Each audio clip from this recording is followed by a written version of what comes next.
ప్రియులారా, మన ప్రార్థనలో అడిగేటువంటి కొన్ని విషయాలను బట్టి దేవుడు చాలాసార్లు బాధపడుతూ ఉంటాడు.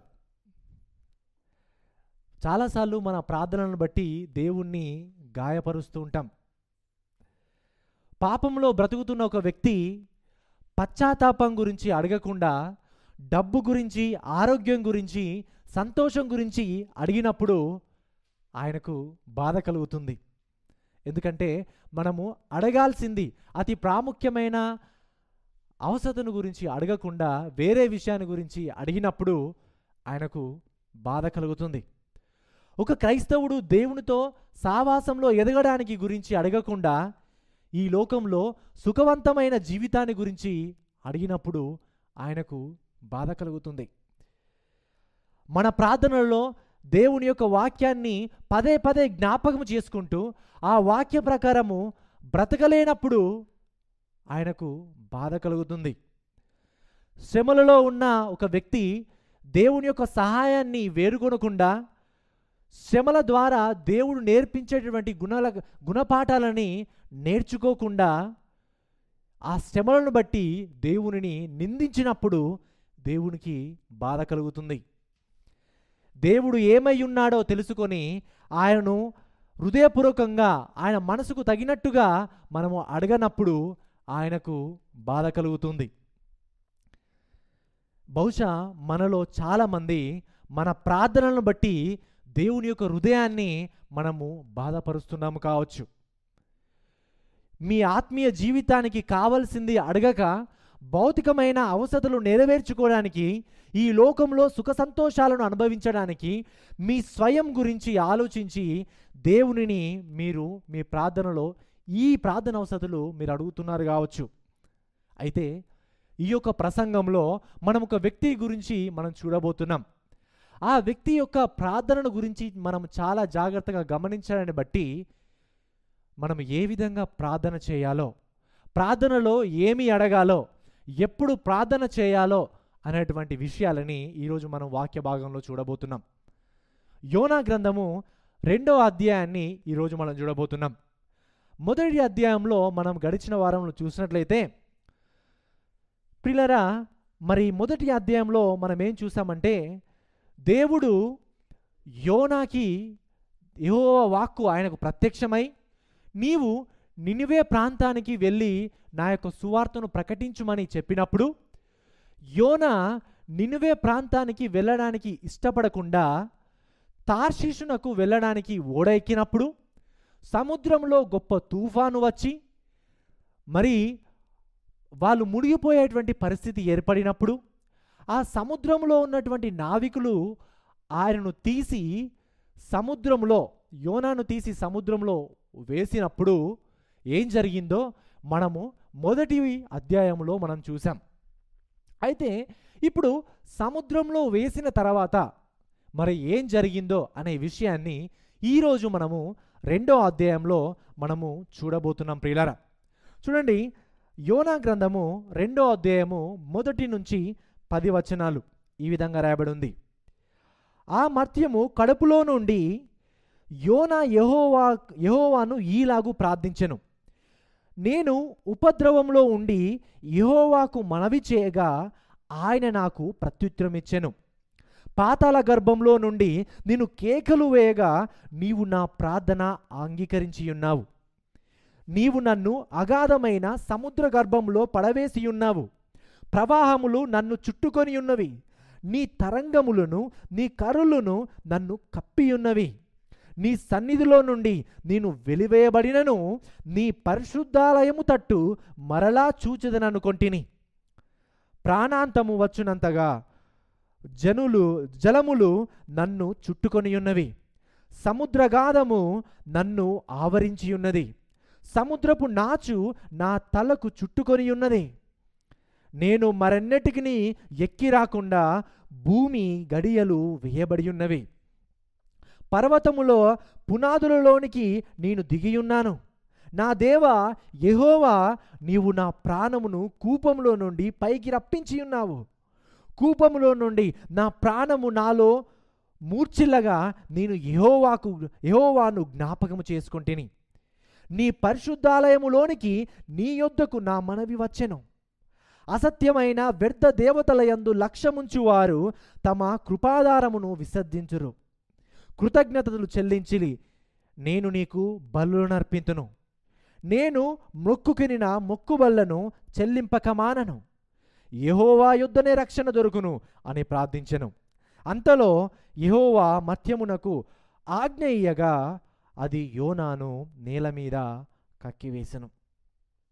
ప్రియులారా, మొదటి అధ్యాయంలో సముద్రంలో గొప్ప తుఫాను వచ్చినప్పుడు ఆ యొక్క ఓడలో ఉన్నటువంటి నావికులందరూ కూడా తమ తమ దేవతలకు దేవుళ్లకు ప్రార్థన చేస్తూ ఉన్నారు. కానీ ఆ టైంలో యోనా ఏం చేస్తున్నాడు? నిద్రపోతున్నాడు. ఆ ఓడలో దిగువ భాగానికి వెళ్ళి ఆయన నిద్రపోతున్నాడు. అప్పుడు ఆ ఓడ నావికుడు వచ్చి, ఓ ఈ నిద్రపోతా, నీకు ఏం వచ్చినది? నీ దేవునికి ప్రార్థించు అని చెప్పినప్పుడు ఆయన ప్రార్థించాడా? ఆయన ప్రార్థించలేదు. కానీ ఈ యొక్క 2వ అధ్యాయంలో మనం ఏం చూడబోతున్నామంటే, ఆయన సముద్రంలో ఆయనను పడవేసిన తర్వాత యోనా ప్రార్థన చేయడం అనేది మనము ఈ యొక్క అధ్యాయంలో చూస్తాం. ప్రియులారా, యోనా సముద్రంలో పడవేసిన తర్వాత అతడు సముద్రంలోనే మునిగి ఆయన చనిపోలేదు. కానీ దేవుడు యోనా పట్ల దయ చూపించి సముద్రంలో ఆయన చనిపోకుండా అతనిని రక్షించాడు. ఈ యొక్క అధ్యాయం అంతటిలో మనం ఏం చూస్తామంటే, యోనా ఆయన రక్షింపబడ్డది ఆయన ప్రార్థన చేశాడు కాబట్టి కాదు. ఆయన ప్రార్థన బట్టి ఆయన రక్షింపబడలేదు. ఆయన ఇంకనూ ప్రార్థన చేయకన్నా ముందే, ఆయన ఇంకనూ దేవునికి అవిధేయునిగా ఉన్నప్పుడే దేవుడు అతని పట్ల తన యొక్క అమూల్యమైనటువంటి దయను చూపించి యోనాను రక్షించడము మనం చూస్తుంటాం. ఈ అధ్యాయం అంతటిలో దేవుని యొక్క దయ ఎంత గొప్పదో మనం జ్ఞాపకం చేసుకుంటూ, మనము కూడా దేవుడు కలిగి ఉన్నటువంటి దయను మనము ఇతరులకి మనం చూపించాలి అనేటువంటి విషయాన్ని ఈ యొక్క 2వ అధ్యాయంలో ప్రాముఖ్యంగా మనం చూడబోతాం. అయితే ఈ యొక్క అధ్యాయంలో మనం చూసినట్లయితే ప్రాముఖ్యంగా యోనా యొక్క ప్రార్థన మనకు కనబడుతుంది. ఈ యోనా ప్రార్థనలో 2 ప్రాముఖ్యమైన విషయాలు ఉన్నాయి. మొదటి విషయం ఏంటనంటే, మొదటి వచనం నుంచి 3 వచనాల వరకు యోనా యొక్క ఆవేదన మనం చూస్తాం. తర్వాత 4వ వచనం నుంచి 10 వచనాలలో ఆరాధన చూస్తుంటాం. మొదటి 3 వచనాలు ఆవేదన, తర్వాత 4 నుంచి 10 వచనాలు ఆరాధన. అయితే మొదటి విషయాన్ని చూద్దాం. ఆవేదన మొదటి నుంచి 3 వచనాలలో మనం చూసినట్లయితే ఆయన ఏమని చెప్తున్నాడు? ఆ మత్యము కడుపులో నుండి యోనా యెహోవాను ఈలాగు ప్రార్థించెను. అంటే ఇప్పుడు యోనా ఏం చేస్తున్నాడంటే యెహోవాకు ప్రార్థన చేయడం ఆయన ప్రారంభించాడు. చూడండి ప్రియులారా, మనం గమనించినట్లయితే యోనాకి దేవుని యొక్క వాక్యం చాలా బాగా తెలుసు. అందుకనే ఆయన తన యొక్క ప్రార్థనలో ఏమని ప్రార్థన చేస్తున్నాడు? నేను ఉపద్రవంలో నుండి యెహోవాకు మనవి చేయగా ఆయన నాకు ప్రత్యుత్తరం ఇచ్చెను. పాతాళ గర్భంలో నుండి నేను కేకలు వేయగా నీవు నా ప్రార్థన అంగీకరించి ఉన్నావు. ప్రియులారా, మనం గమనించినట్లయితే ఈ యొక్క ప్రార్థనని మనం గమనించినట్లయితే ఈ ప్రార్థన మనకు కీర్తనలో ఉన్నటువంటి ప్రార్థనను గురించి మనకు జ్ఞాపకం చేస్తుంది. 18వ కీర్తన 6వ వచనంలో మనం చూస్తే ఈ విధంగా ఉంది. నా శ్రమలలో నేను యెహోవాకు మొరపెట్టి తిని, నా దేవునికి ప్రార్థన చేసి తిని, ఆయన తన ఆలయములో ఆలకించి నా ప్రార్థన అంగీకరించెను. నా మొర ఆయన సన్నిధిని చేరి ఆయన చెవులజొచ్చెను. 120వ కీర్తన 1వ వచనంలో నా శ్రమలో నేను యెహోవాకు మొరపెట్టి తిని ఆయన నాకు ఉత్తరమిచ్చెను. కీర్తన గ్రంథంలో ఉన్నటువంటి ఈ యొక్క ప్రార్థనలని, ఆ యొక్క మాటలని యోనా గారు ఉపయోగించి తన ప్రార్థనలో ఆ మాటలని వాడడము మనం చూస్తుంటాం. యోనా తాను ఒక నిస్సహాయమైన పరిస్థితిలో ఉన్నప్పుడు దేవుని యొక్క వాక్యాన్ని ఉపయోగించి ప్రార్థన చేయడం మనం చూస్తుంటాం. ప్రియులారా, మన యొక్క ప్రార్థనలలో కూడా మనం ఏం చేయాలంటే దేవుని యొక్క వాక్యాన్ని సందర్భానుసారంగా మనం ఉపయోగిస్తూ మన జీవితంలో కూడా మనము వాక్యానుకూలంగా వాక్యంలో ఉన్నటువంటి మాటలను ఉపయోగించి ప్రార్థన చేయడం అనేది చాలా మంచిది. తద్వారా మన యొక్క ఆలోచనలతో కాకుండా దేవుని యొక్క ఆలోచనలతో మనం ప్రార్థన చేయడానికి మంచి అవకాశం ఉంటుంది. అందుకనే మన సంఘంలో ప్రార్థించే వాళ్ళు ఏం చేస్తారు? ఇప్పుడు బ్రదర్ ప్రవీణ్ ప్రార్థన చేస్తారు. ఆయన ప్రార్థనలో మనం చూసినట్లయితే ప్రతిదీ కూడా వాక్యానుసారంగా ప్రార్థన చేయడం మనం చూస్తూ ఉంటాం. మన సంఘంలో ఉన్నటువంటి ఇంకా ప్రశాంత్ గారైనా మరి రమేష్ గారైనా వాళ్ళు ఈ సంఘం యొక్క మరి ప్రార్థనలో మనం నడిపిస్తున్నప్పుడు వాళ్ళ యొక్క మాటలు అనేవి వాక్యానుసారంగా ఉంటాయి. వాక్యంలో ఉన్నటువంటి మాటలు తీసుకొని వాళ్ళు ప్రార్థన చేస్తుంటారు. ప్రియులారా, మనము కూడా మన యొక్క అనుదిన ప్రార్థనలో కూడా మనము దేవుని యొక్క వాక్యాన్ని తీసుకొని దేవుని యొక్క వాక్యంలో ఉన్నటువంటి మాటలని మనం ప్రార్థనలో చేయడాన్ని బట్టి మన ఆలోచనలను బట్టి కాకుండా దేవుని యొక్క ఆలోచనలతో ప్రార్థన చేయడానికి మంచి అవకాశం అనేది ఉంటుంది. ప్రియులారా, ఇది మంచి వాక్యానుసారమైనది కూడా. ఆ విధంగా ప్రార్థించడం మంచి శ్రేయస్కరం. ప్రియులారా, మనం 2వ వచనంలో చూసినట్లయితే, నేను ఉపద్రవంలో నుండి యెహోవాకు మనవి చేయగా ఆయన నాకు ప్రత్యుత్తరం ఇచ్చెను.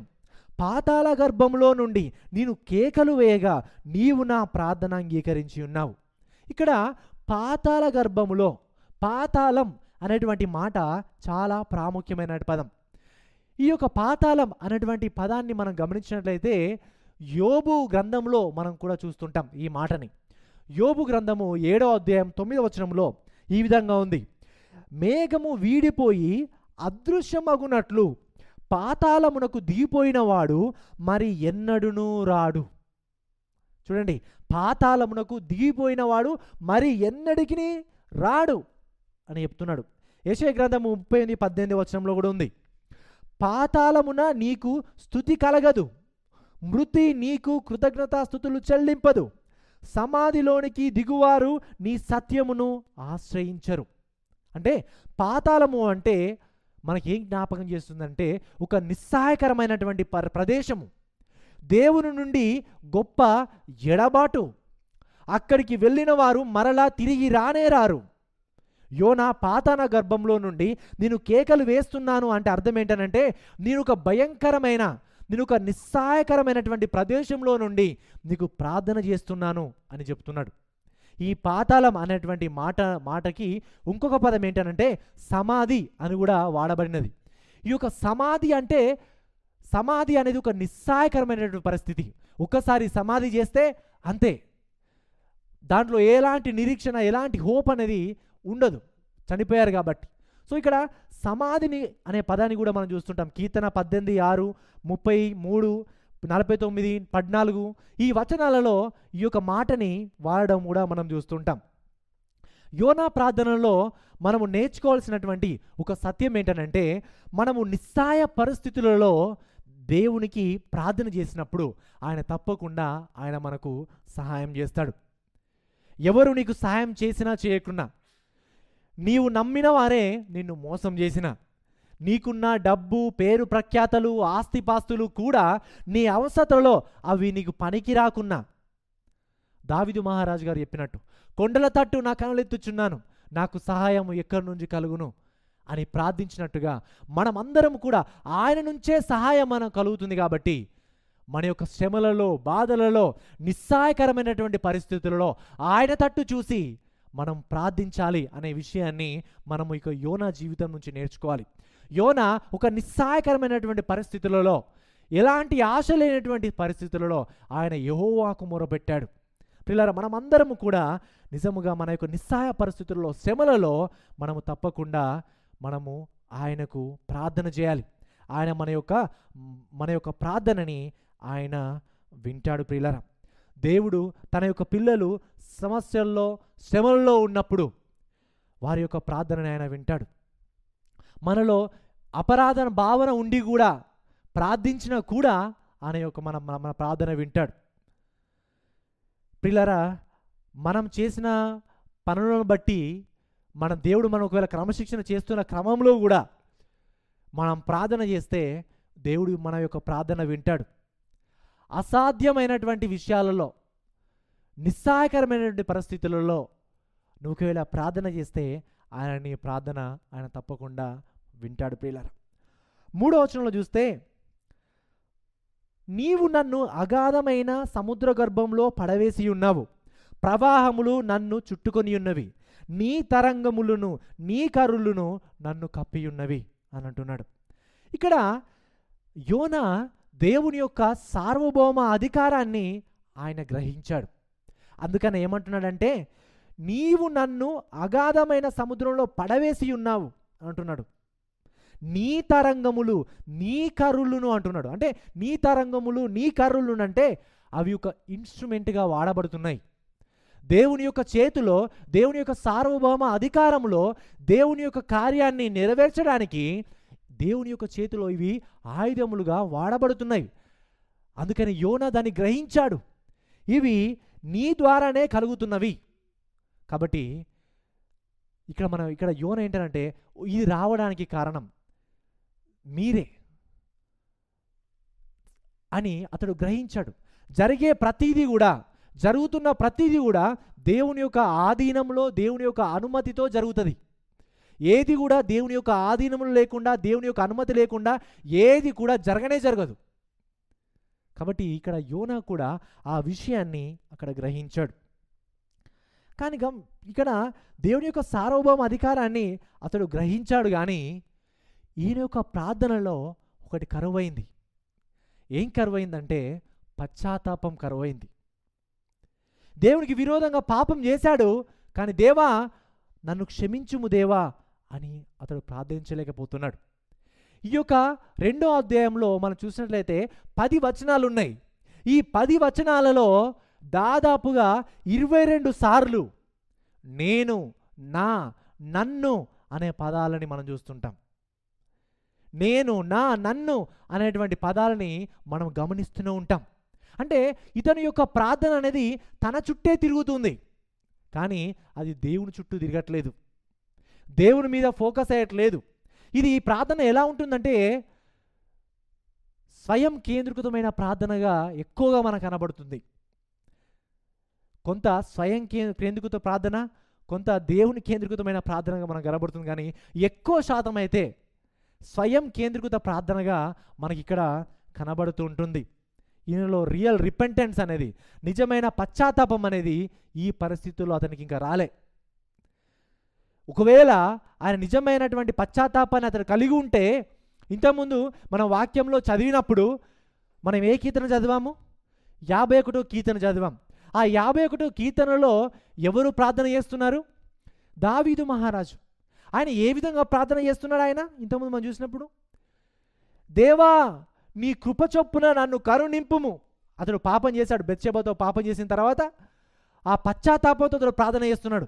దేవా నీ కృప చొప్పున నన్ను కరుణింపుము, నీ వాత్సల్య బాహుల్యము చొప్పున నా అతిక్రమములను తుడిచివేయుము, నా దోషము పోవునట్లు నన్ను బాగుగా కడుగుము, నా పాపము పోవునట్లు నన్ను పవిత్రపరచుము, నా అతిక్రమములు నాకు తెలిసేయున్నవి, నా పాపం ఎల్లప్పుడూ నా ఎదుటనున్నది, నీకు కేవలము నీకే విరోధముగా నేను పాపము చేసి ఉన్నాను, నీ దృష్టి ఎదుట నేను చెడుతనము చేసి ఉన్నాను, కావున ఆజ్ఞ ఇచ్చినట్లు నీవు నీతిమంతుడుగా అగపడుదువు, తీర్పు తీర్చినట్లు నిర్మూలనుగా అగపడుదువు.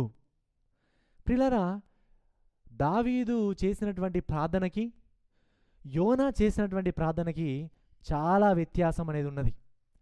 ఇద్దరూ పాపం చేశారు, ఇద్దరు ఇశ్రాయేలులే, కానీ వారి యొక్క ప్రార్థనలో నిజంగా చాలా డిఫరెన్స్ అనేది మనం చూస్తుంటాం.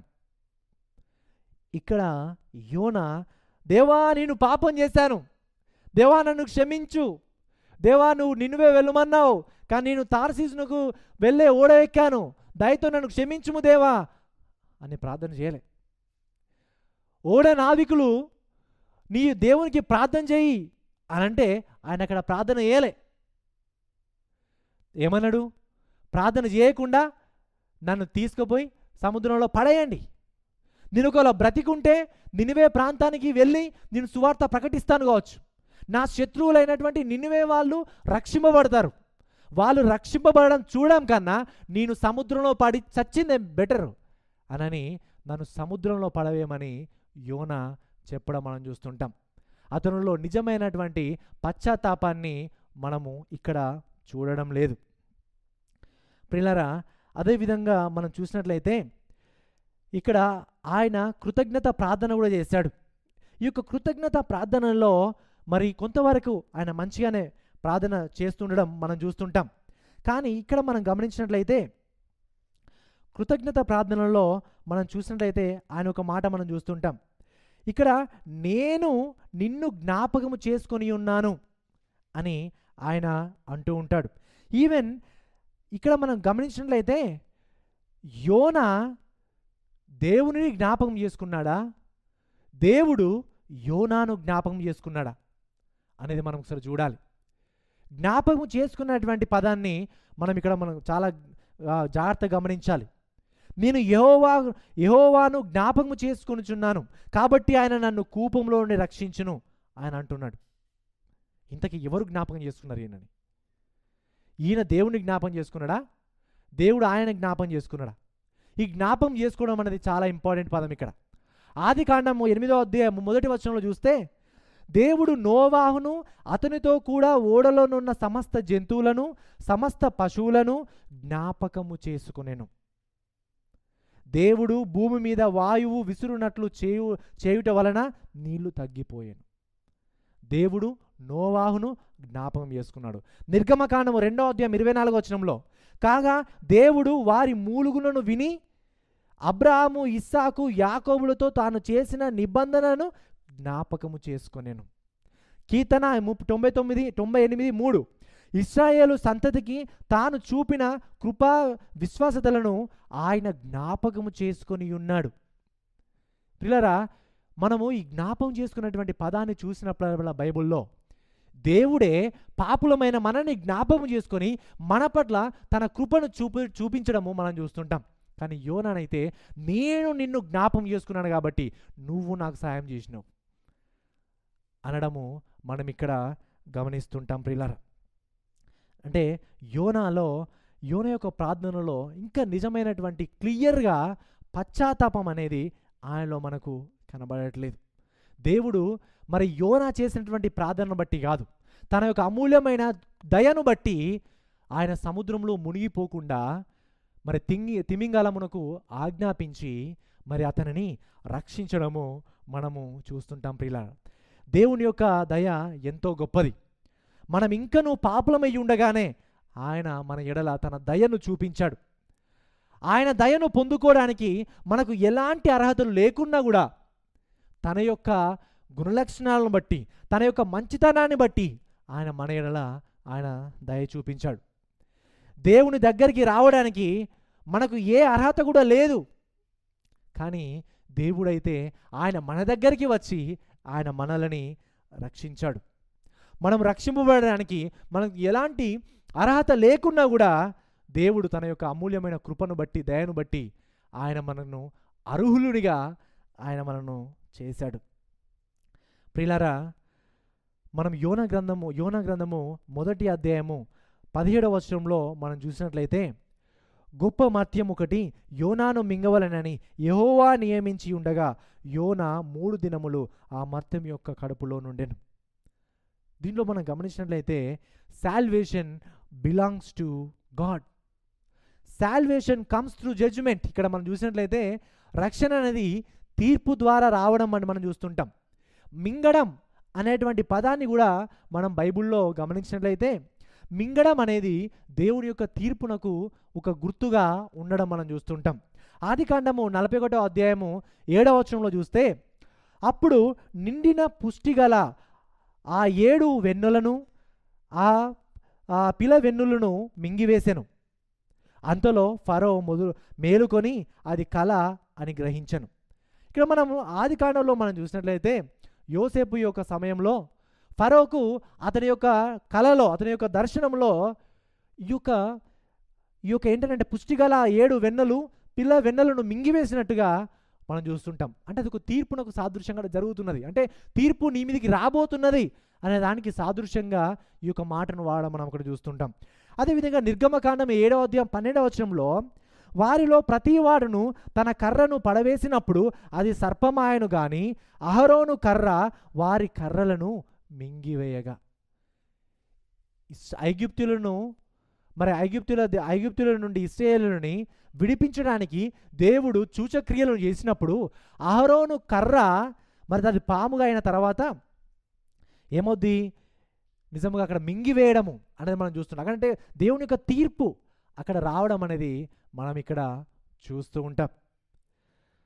తర్వాత సంఖ్యాకాండము 16వ అధ్యాయం 32వ వచనంలో, భూమి తన నోరు తెరిచి వారిని, వారి కుటుంబములను, కోరాహు సంబంధులందరినీ, వారి సమస్త సంపదలన్నిటినీ కూడా మింగివేశాను అనే విషయాన్ని చూస్తుంటాం. అంటే మింగివేయడం అనేది దేవుని యొక్క తీర్పునకు సాదృశ్యంగా ఉన్నది. ఇశ్రాయేలీయులు ఎవరైనా యోనా యొక్క సంఘటనని వాళ్ళు చదివితే, వాళ్ళు తెలుసుకుంటే, ఓ దేవుని యొక్క తీర్పు యోనా మీదకి వచ్చింది, యోనాను తిమింగల మింగేసింది అని అంటే, ఓ దేవుని యొక్క తీర్పు యోనా మీదకి వచ్చేసింది అని వాళ్ళకు ఈజీగా అర్థమవుతుంది. ఎందుకంటే వాళ్ళ యొక్క హిస్టరీలో ఈ పదం అనేది రిపీటెడ్గా వస్తుంది కాబట్టి వాళ్ళకి ఈజీగా ఇదేం జరిగిందో ఇదేంటో వాళ్ళకి ఈజీగా అర్థమవుతూ ఉంటుంది ప్రియులారా. అదేవిధంగా మనం గమనించినట్లయితే ఇక్కడ 3 రోజులు అనే పదాన్ని కూడా మనం చూస్తుంటాం. 3 రోజుల తర్వాత అతన్ని కక్కివేయడం. అయితే 3 రోజులు అనే మాట కూడా చాలా ప్రాముఖ్యత ఉన్నది. మనం చూసినట్లయితే ఆదికాండము 22వ అధ్యాయం 4వ వచనంలో, 3వ నాడు అబ్రహాము కనులెత్తి దూరము నుండి ఆ చోటును చూచి అని మనం చూస్తుంటాం. అంటే ఇక్కడ మనము అబ్రహాము ఇస్సాకును బలి ఇవ్వడానికి తీసుకెళ్తున్నప్పుడు జరుగుతున్నటువంటి సందర్భాలని మనం చూస్తాం. ఇస్సాకు ఆ సమయంలో చనిపోవలసిన వాడు, అబ్రహాము ఇస్సాకును బలి ఇవ్వాల్సింది, కానీ చావు దగ్గర దాకా వెళ్ళి అతడు రక్షింపబడడం మనం ఇక్కడ చూస్తుంటాం 3వ దినమందు. నిర్గమకాండము మరి 15వ వచనము 22వ వచనంలో 15వ అధ్యాయము 22వ వచనంలో, మోషే ఎర్ర సముద్రము నుండి జనులను సాగచేయగా వారు షూరు అరణ్యములోనికి వెళ్ళి దానిలో 3 దినములు నడిచిరి, అచట వారికి నీళ్లు దొరకలేదు, అంతలో వారు మారాకు చేరిరి. ఇక్కడ ఇశ్రాయేలీయులు అరణ్యంలో నీళ్లు లేక చచ్చిపోయేటువంటి పరిస్థితి ఏర్పడినప్పుడు, చావుకు దగ్గరైనప్పుడు దేవుడు ఆ మారాను మధురముగా చేసి వారు తాగడానికి నీళ్ళు ఇవ్వడం అనేది మనం ఇక్కడ చూస్తుంటాం ప్రియులరా. 2వ రాజులు 20వ అధ్యాయం 5వ వచనంలో మనం గమనించినట్లయితే అక్కడ హిజ్కియా కూడా అక్కడ ఏంటంటే మరణము వరకు వెళ్ళిపోతాడు, కానీ ఏమని చెప్తానంటే, నువ్వు 3వ దినమున యెహోవా మందిరమునకు వెళితే నువ్వు బ్రతుకుతావు అనే విషయాన్ని అక్కడ చెప్పడం మనం చూస్తుంటాం పిల్లరా. ఇక్కడ హోషేయ 6వ అధ్యాయం 1 నుంచి 2 వచనాల్లో మనం చూసినట్లయితే అక్కడ కూడా మనం ఈ యొక్క మాటని మనం ఇక్కడ చూస్తుంటాం. అంటే ఇక్కడ 3వ దినము అని వచ్చినప్పుడల్లా మనకి ఏమర్థమవుతుందనంటే, దేవుడు ఒకరిని మరణం నుండి ఆయన విడిపించబోతున్నాడు, మరణం దగ్గర దాకా వెళ్ళిన వారందరినీ కూడా ఆయన కాపాడబోతున్నాడు అనేటువంటి విషయము మనకు అర్థమవుతుంది. అంటే 3వ దినం అని బైబిల్లో కనబడినప్పుడల్లా దేవుడు రక్షణ కార్యాన్ని జరిగించబోతున్నాడు అనే విషయాన్ని మనం ఇక్కడ చూస్తుంటాం పిల్లరా. దేవుడు అందరినీ 3వ దినమున మరణం వరకు వెళ్ళిన వారందరినీ కూడా ఆయన రక్షించాడు, కానీ ప్రభు అయిన యేసుక్రీస్తు వారు మాత్రం ఆయన మరణమై నిజంగా ఆయన రక్షింపబడలేదు, ఆయన మరణించారు. ప్రభు అయిన ఆ దేవాది దేవుడు ప్రభు అయిన యేసుక్రీస్తు వారిని ఆ కల్వరి శిలువలో రక్షించలేదు. ఆయన ఖచ్చితంగా చనిపోవాలి. మనం రక్షింపబడాలంటే, మన పాపాలు క్షమించబడాలంటే, మనం పరలోక రాజ్యం వెళ్ళాలంటే ఆ పరిశుద్ధులైనటువంటి ప్రభు అయిన యేసుక్రీస్తు వారు కల్వరి శిలువలో చనిపోవడం ఆవశ్యకము, తప్పకుండా అది జరగాలి, అది అవసరము. కాబట్టి ఆ దేవాది దేవుడు మరి ఆ శిలువలో అక్కడ ఆయన చనిపోకుండా అక్కడ ఆపలేదు, ఆయన చనిపోయాడు, కానీ మరలా తిరిగి 3వ దినమున ఆయన లేవడము మనం ఇక్కడ చూస్తుంటాం ప్రియులారా. అంటే అన్ని కేసెస్ కన్నా ప్రభు అయిన యేసుక్రీస్తు వారు చేసినటువంటి ఆ సంఘటనలో డిఫరెంట్గా మనం ఇక్కడ 3వ దినమున మనము చూస్తుంటాం. ప్రియులారా, నిజముగా మనలో కొందరు మరి ఇక్కడ మనం గమనించినట్లయితే యోనా చనిపోవడానికి అర్హుడు ఆ టైంలో, ఎందుకంటే దేవుని యొక్క మాటకు అవిధేయత చూపించాడు. కానీ దేవుడైతే తన పట్ల కృపను చూపించి మరణించకుండా, చనిపోకుండా అతనిని కాపాడాడు. ప్రియులారా, చాలాసార్లు మనము కూడా దేవుని యొక్క మాటకి మనము అవిధేయత చూపెడుతూ ఉంటాం. పాపం అనే బానిసత్వంలో మరి బ్రతుకుతూ ఉంటాం. ప్రియులారా, మనలో ఎవరైనా ఇంకను కూడా పాపం అనే బానిసత్వంలో బ్రతుకుతూ దేవుని యొక్క వాక్యాన్ని ఎన్నిసార్లు విన్నా, వాక్యం ద్వారా ఎన్నిసార్లు మీరు హెచ్చరింపబడుతున్నా కూడా మీ జీవితాన్ని మార్చుకోకుండా, పట్టించుకోకుండా దేవునికి విరోధమైనటువంటి పనులు చేస్తూ, ఆలోచనలు చేస్తూ దేవుని నుంచి దూరం మీరు పారిపోతున్నారు కావచ్చు, దేవుని నుంచి దూరం అయిపోతున్నారు కావచ్చు. మరి పాపంలో బ్రతుకుతూ పాపంలోనే పడి ఉండి మీ జీవితంలో శాంతి సమాధానం లేకుండా బహుశా మీలో కొందరు మీరు బ్రతుకుతున్నారు కావచ్చు. బహుశా మిమ్మును మరి దేవుడు మిమ్మల్ని మీ యొక్క ఆత్మీయ జీవితంలో నుంచి మరి మీరు కోల్పోయినటువంటి సంబంధాన్ని మరి దేవుడు మరలా కలగజేయాలంటే మీరేం చేయాలంటే తప్పకుండా మీ యొక్క పాపంలోకి మీరు పశ్చాత్తాపాన్ని మీరు వేడుకోవాలి. దేవా, నేను పాపం చేశాను, నన్ను క్షమించుము అని మీరు పశ్చాత్తాపం వేడుకోవాలి. ప్రియులారా, బహుశా దేవుడు మిమ్మల్ని మీ ఆత్మీయ జీవితంలో తిరిగి మిమ్మల్ని కట్టాలని ఆయన బహుశా మిమ్మల్ని కొన్ని పరీక్షల గుండా తీసుకెళ్తున్నాడు కావచ్చు. కొన్ని పరీక్షలని, కొన్ని శ్రమలని మీ జీవితంలో ఆయన అనుమతించి ఉండవచ్చు. మీరు చేసిన పాపాలకి కొన్నిసార్లు మీరు పర్యవసానాలని, క్రమశిక్షని బహుశా మీరు ఎదుర్కొంటూ మీరు ఉండవచ్చు. ప్రియులారా, మరి అలాంటి సందర్భాల్లో మీరు ఎవరి దగ్గరికి వెళ్తారు? ఏం చేస్తారు? ఎవరిని నమ్ముతారు అనంటే ప్రియులారా, మన యొక్క శ్రమలలో, మన బాధలలో మనము దేవుని దగ్గరికి వెళ్తేనే మనకు సమాధానం దొరుకుతుంది, మనకు ఆదరణ దొరుకుతూ ఉంటుంది. బహుశా మీలో కొందరు మీ స్నేహితులను నమ్మి, మీ కుటుంబ సభ్యులను నమ్మి, మీ ఆస్తిపాస్తులను నమ్మి, మీ పేరు ప్రఖ్యాతలను నమ్మి, మీ కులాన్ని, హోదాను నమ్మి, మీ శక్తి సామర్థ్యతలను నమ్మి బహుశా మీరు మోసపోతున్నారు కావచ్చు, బహుశా మోసపోయి ఉంటారు కావచ్చు. కానీ మీ వేదనలో, శ్రమలలో, బాధలలో, ఇబ్బందులలో దేవుని దగ్గరికి రండి. టర్న్ టు గాడ్, దేవుని వైపు తిరగండి. ఆయన మీకు మీ ప్రార్థనకి ఉత్తరాన్ని ఇచ్చి ఆయన మీ కృప అనుగ్రహిస్తాడు. నిజంగా తప్పిపోయినటువంటి చిన్న కుమారుడు ఏ విధంగా అయితే తన తప్పుడు తెలుసుకొని మరలా తిరిగి మరి తండ్రి దగ్గరకు తిరిగి వచ్చాడో, పాపంలో ఉన్నటువంటి మనం, పాపం వలన ఏర్పడుతున్నటువంటి పర్యవసానాలు అనుభవిస్తున్నటువంటి మనం ఇకనైనా పశ్చాత్తాపపడి, దేవా నేను తప్పు చేశాను, నా తప్పును బట్టి ఇవన్నీ జరుగుతున్నాయి, దేవా నేను ఈ తప్పుడు నిర్ణయాలు తీసుకున్నాను, దాన్ని బట్టే ఈ యొక్క తీర్పు నా మీదకి వచ్చింది, ఇప్పుడు నీవే నాకు శరణం, నీవే నాకు సమాధానం, నీవే నా నా యొక్క సమస్యలకి పరిష్కారం అని తెలుసుకొని దేవుని దగ్గరికి మీరు వస్తే దేవుడు మిమ్మల్ని క్షమించి మరలా దేవునితో కోల్పోయినటువంటి సంబంధాన్ని ఆయన మరలా మీకు ఆయన అనుగ్రహిస్తాడు. పిల్లరా, యోనా ఈ విధంగా పశ్చాత్తాపం అడగడంలో ఆయన విఫలమయ్యాడు. అయినప్పటికీ దేవుడు తన పట్ల దయను చూపించి తనని సముద్రంలో నుంచి ఆయన రక్షించడం మనం ఇక్కడ చూస్తుంటాం. ప్రియులారా, మొదటిగా యోనా జీవితంలో మనం చూసినట్లయితే యోనా యొక్క ఆవేదన ఏంటిదో మనం చూసాం. రెండవదిగా యోనా యొక్క ఆరాధనని మనం చూడబోతున్నాం. చూడండి, 4వ వచనం నుంచి 10 వచనాల వరకు మనం చూడబోతున్నాం. 4వ వచనం నుంచి 10 వచనాల్లో మనం చూస్తే చాలా ప్రాముఖ్యమైన విషయాలు మనం చూస్తుంటాం. మొదటి అధ్యాయంలో ఓడ నావికులు చేసినటువంటి పనులనే 2వ అధ్యాయంలో యోనా చేయడం మనం చూస్తుంటాం. మొదటి అధ్యాయం 4వ వచనంలో మనం చూస్తే ఆ మొదటి అధ్యాయంలో రెండో అధ్యాయానికి చాలా దగ్గర సంబంధాలు ఉంటాయి. మొదటి అధ్యాయం 4వ వచనంలో సముద్రము పైన ప్రమాదం జరిగింది. 2వ అధ్యాయం 3వ వచనం నుంచి 6వ వచనం వరకు సముద్రము లోన ప్రమాదం ఏర్పడింది. మొదటి అధ్యాయం 14వ వచనంలో దేవుడైన యెహోవాకు ప్రార్థన చేశారు. రెండవ అధ్యాయం 2వ వచనం 7వ వచనాలలో దేవుడైన యెహోవాకు ప్రార్థన చేశారు. మొదటి అధ్యాయం 15వ వచనంలో తుఫాను నుండి తప్పించబడడం మనం చూస్తుంటాం. రెండవ అధ్యాయం 6వ వచనంలో సముద్రం నుండి తప్పించబడడం మనం చూస్తుంటాం. మొదటి అధ్యాయం 16వ వచనంలో దేవునికి దహన బలులు అర్పించడం మనం చూస్తుంటాం. రెండవ అధ్యాయం 9వ వచనంలో దేవుడికి దహన బలులు అర్పించడం మనం చూస్తుంటాం. మొదటి అధ్యాయం 17వ వచనంలో తిమింగలము యోనాను మింగడం మనం చూస్తుంటాం.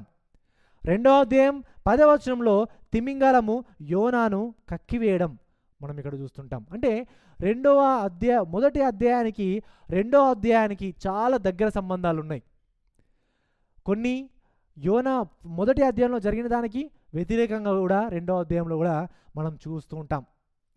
పిల్లరా 4వ వచనంలో మనం చూసినట్లయితే, నీ సన్నిధి నుండి నేను వెలివేయబడినను, నీ పరిశుద్ధాలయము తట్టు మరలా చూచెదననుకొంటిని.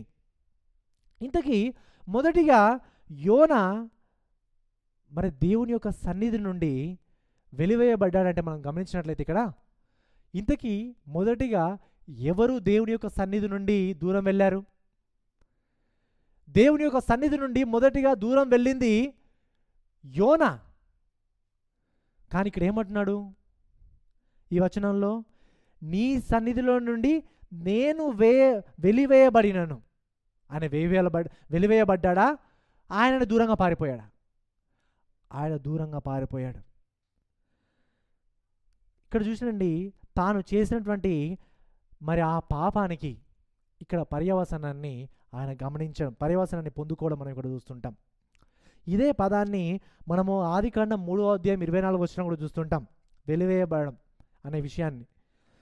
3వ అధ్యాయం 24వ వచనంలో, అప్పుడు ఆయన ఆదామును వెళ్ళగొట్టి ఏదేను తోటకు తూర్పు దిక్కున కేరుబులను జీవవృక్షమునకు పోవు మార్గమున కాచుటకు ఇటు అటు తిరుగుచున్న ఖడ్గజాలను నిలవబెట్టెను. ఆదామవ్వలు ఏదెను తోటలో పాపం చేసినప్పుడు ఏమయ్యారు? దేవుడు వారిని వెలివేశాడు.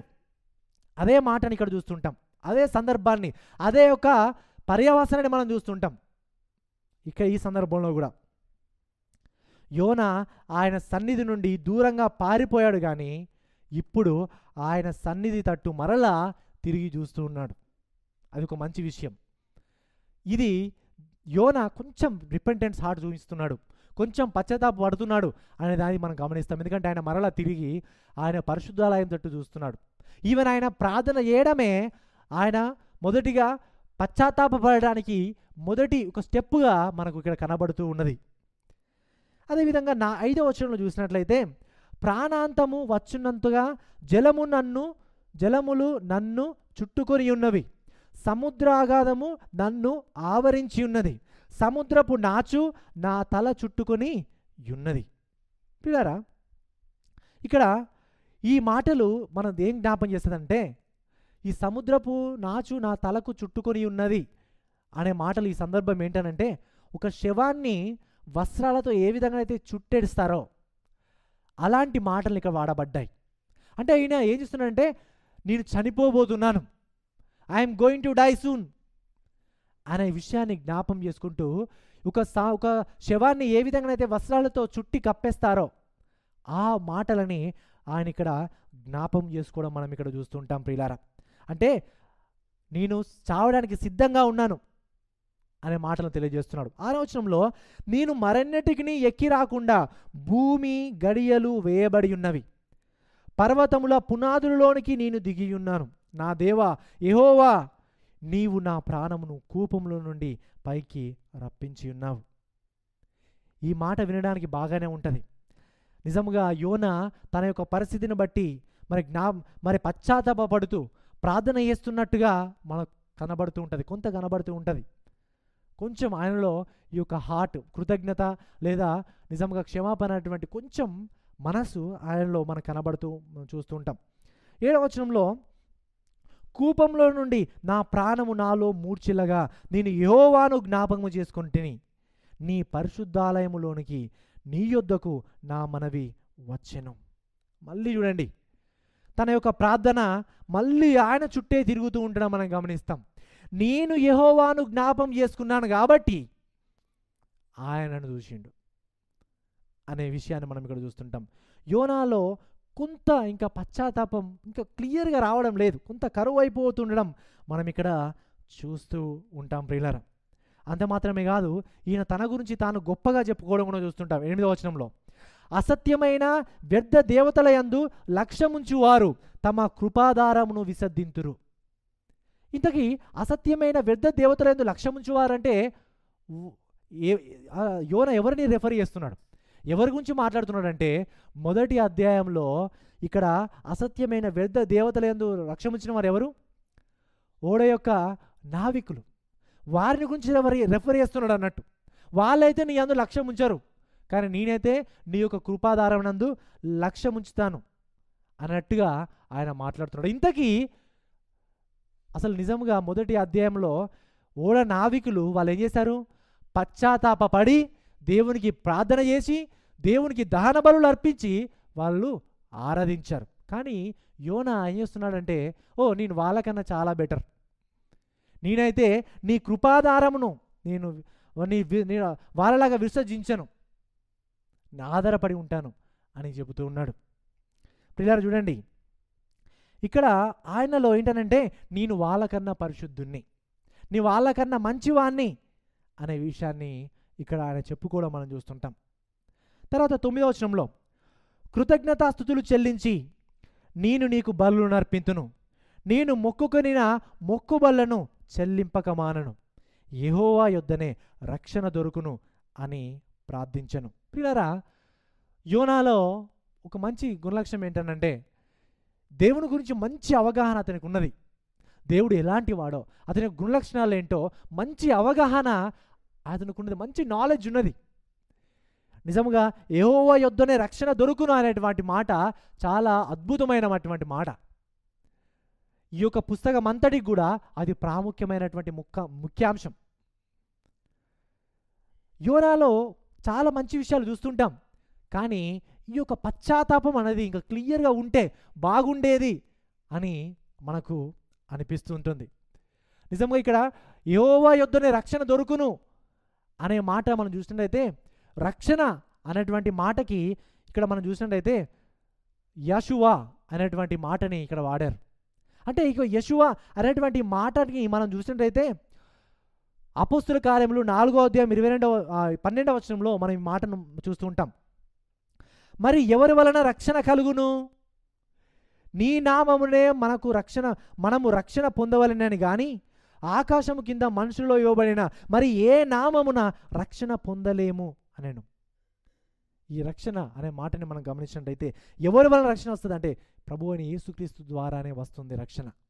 ఇంతకీ ఈ యెషువా అనేటువంటి పదం నుంచే జాషువా, జీసస్ అనే పదం కూడా రావడం జరిగింది. అంటే ఈ యొక్క రక్షణ అనేది యేసుక్రీస్తు ద్వారానే వస్తుంది అనే విషయాన్ని మనం చూస్తుంటాం. అందుకనే మత్తయి సువార్త 1వ అధ్యాయం 21వ వచనంలో మనం చూస్తుంటే, తన ప్రజలను వారి పాపముల నుండి ఆయన రక్షించును గనుక ఆయనకు యేసు అను పేరు పెట్టుడనెను. యేసు అనే పదమునకు అర్థము ఏంటి?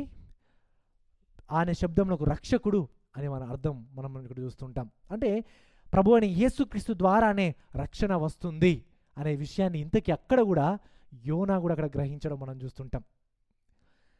ప్రకటన గ్రంథము 7వ అధ్యాయం 9వ వచనం నుంచి 10వ వచనంలో చూస్తే, 7వ అధ్యాయం 9 నుంచి 10 వచనాల్లో, అటు తర్వాత నేను చూడగా ఇదిగో ప్రతి జనములో నుండి ప్రతి వంశంలో నుండి ప్రజలలో నుండి ఆయా భాషలు మాట్లాడేవారిలో నుండి వచ్చి ఎవడునూ లెక్కింపజాలని ఒక గొప్ప సమూహము కనబడెను.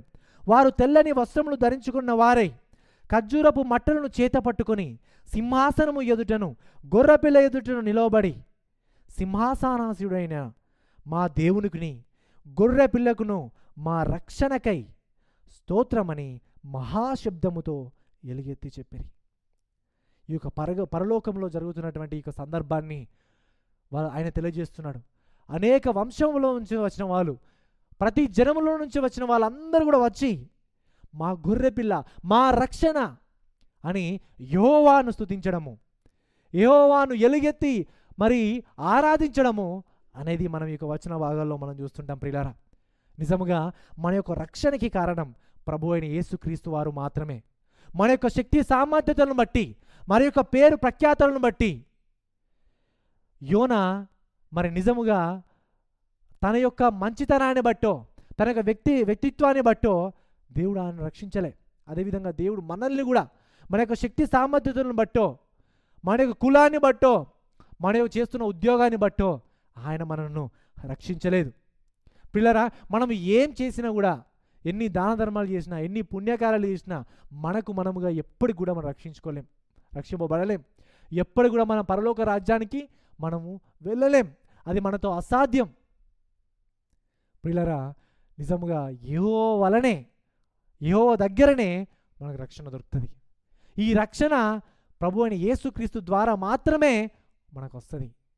ఎవరైతే ప్రభు అయిన యేసుక్రీస్తు వారు నిజమైన దేవుడు అని విశ్వసించి ఆయన నా కొరకు మరి మరణించాడు, మరలా తిరిగి లేచాడు, మరలా రాబోతున్నాడు అని ఎంతమంది అయితే విశ్వాసం ఉంచుతారో వారందరికీ కూడా రక్షణ అటువంటి గొప్ప మహాభాగ్యాన్ని ఆయన దయచేయబోతున్నాడు. ప్రియులారా, నిజముగా మనలో ఇంకెవరైనా మరి రక్షింపబడకపోతే, ఇంకా ఎవరైనా మీ పాపాలకి పశ్చాత్తాపం మీరు వేడుకొనబోతే, దయచేసి ప్రియులారా మీరు పాపులని గ్రహించండి.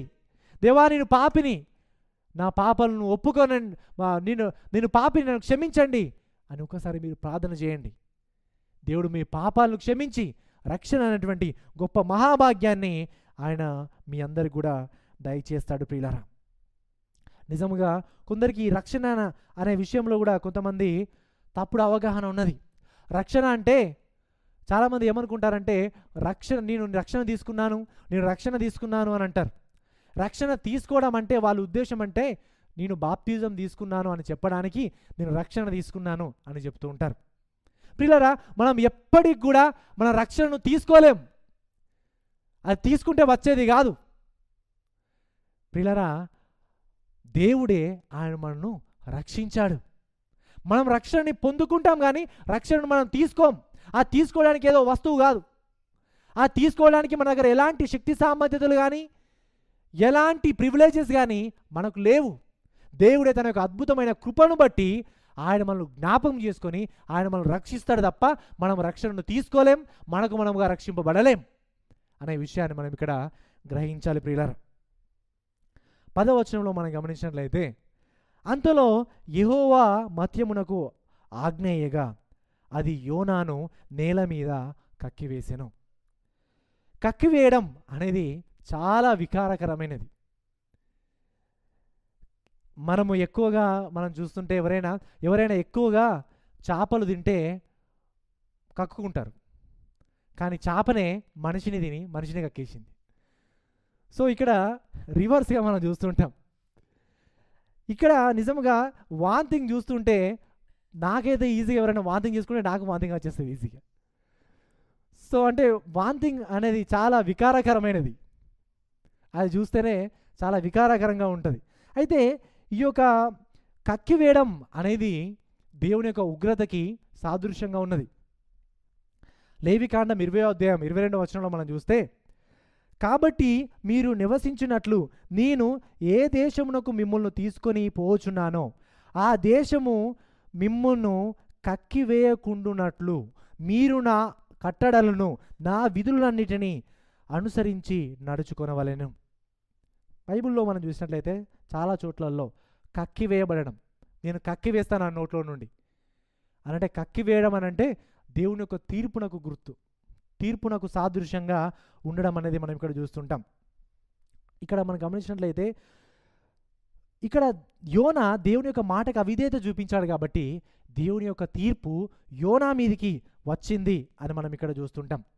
మనము కూడా ఎవరైనా దేవుని యొక్క మాటకి, ఎవరైనా మనలో ఉన్నవారు ఎవరైనా దేవుని యొక్క మాటకి అవిధేయత చూపించారనుకోండి, మీరు ఎలాంటి వారో తెలుసా? మీరు కూడా వాంతింగ్ లాంటి వారే. అంటే దేవుని యొక్క మాటకి అవిధేయత చూపించిన వాళ్ళందరూ కూడా ఒక వాంతి లాంటి వారే అని మనం ఇప్పుడు జ్ఞాపకం చేసుకోవాలి. దేవుని యొక్క తీర్పు యోనా మీదికి ఈ విధంగా రావడం మనం చూస్తుంటాం. అంటే ఈ యొక్క మాటని కక్కివేయడం అనే మాటని మనకు అర్థం కాదు. రక్షించింది అని మనం అనుకుంటాం.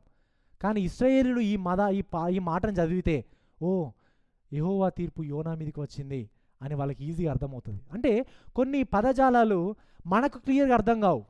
ఈ పదాలను ఇశ్రాయేలీయులు వాళ్ళు చదివితే వాళ్ళకి ఈజీగా అర్థమవుతుంది. మనకు స్వాతంత్రం అంటే ఏం గుర్తుకొస్తుంది? బ్రిటిష్ వాళ్ళ నుంచి మనకు వచ్చినటువంటి స్వాతంత్రమే మనకు గుర్తుకొస్తుంది. ఎందుకనంటే మనం అనుభవం మనకు తెలుసు కాబట్టి, వి ఎక్స్పీరియన్స్డ్ కాబట్టి కదా. ఇప్పుడు వేరే వాళ్ళకి, వేరే కంట్రీ వాళ్ళకి స్వాతంత్రం అని చెప్పారనుకోండి, దేని నుంచి ఫ్రీడమ్? నీ పాపం నుంచా, లేకపోతే ఇంకా మీ బాస్ నుంచా అని వాళ్ళు అంటారు కదా. అంటే వాళ్ళకి అర్థం కాదు ఆ పద యొక్క ఆ ఉపయోగం కదా. మనకు కూడా ఇలాంటి పదాలు మనకు అర్థం కావు మనం చదివితే. ఇశ్రాయేలుకి అర్థమైతే ఈ పదాలు చదివితే. సో ఇక్కడ ఈ మాటలని మనం వాళ్ళ యొక్క మైండ్లో పెట్టుకొని చదివితే ఇవన్నీ కూడా మనకు క్లియర్గా అర్థమవుతాయి అన్నట్టు. అంటే యెహోవా తీర్పు యోనా మీదికి వచ్చింది అనే విషయాన్ని మనం ఇక్కడ చూస్తుంటాం. అదేవిధంగా యెహోవా తీర్పు వీళ్ళకి వచ్చిందనడానికి మరొక విషయం ఏంటంటే, ఆయన జలంలో నుంచి ఆయన రక్షింపబడ్డాడు అనేది కూడా యెహోవా తీర్పు నుంచి ఆయన బయటకు వచ్చాడనే విషయాన్ని మనం జ్ఞాపం చేసుకుంటాం. ఆది కాలంలో మనం చూసినట్లయితే దేవుడు జలములను వేరుపరిచి సృష్టిని తయారు చేశాడు. అదేవిధంగా మరి నోవాహు సమయంలో ప్రజలందరూ కూడా చెడిపోయినప్పుడు దేవుడు ఏం చేశాడు? జలప్రళయం తీసుకుని వచ్చాడు. తన యొక్క ఉగ్రత, తన యొక్క తీర్పు అనేది ఎట్లా వచ్చింది? జలముల ద్వారా వచ్చేసింది.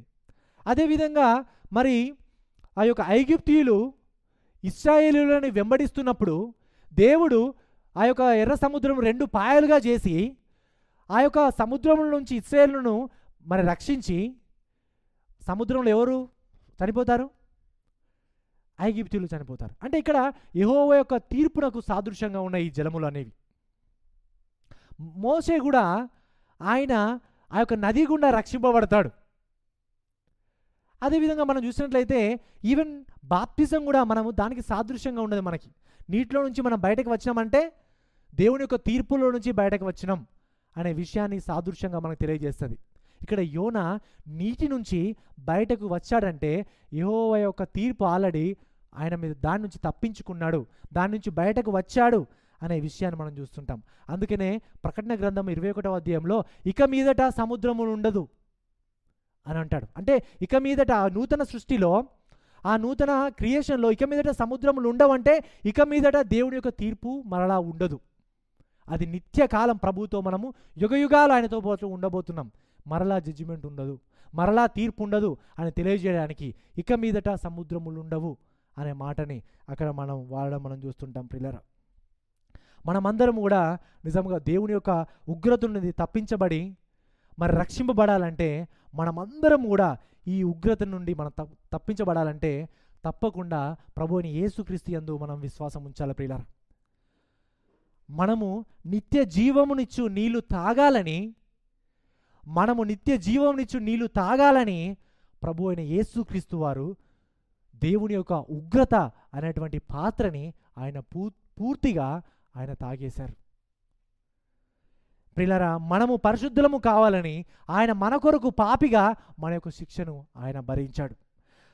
మనమందరం కూడా నిజంగా ఆయనుండే లోకంలో మనం ఉండాలని ఆయన మనముండే లోకంలోనికి వచ్చాడు. మనము దేవుని పిల్లలము కావాలని ఆ దేవాది దేవుడు ఆయన మనుష్య కుమారునిగా ఈ భూమి మీదకి వచ్చాడు. నూతన యెరూషలేములో మనం ఉండాలని భౌతిక యెరూషలేమైనటువంటి ఈ యెరూషలేములోనికి వచ్చి ఆ యెరూషలేము పట్టణపు చివరన ఆయన చంపివేయబడ్డాడు.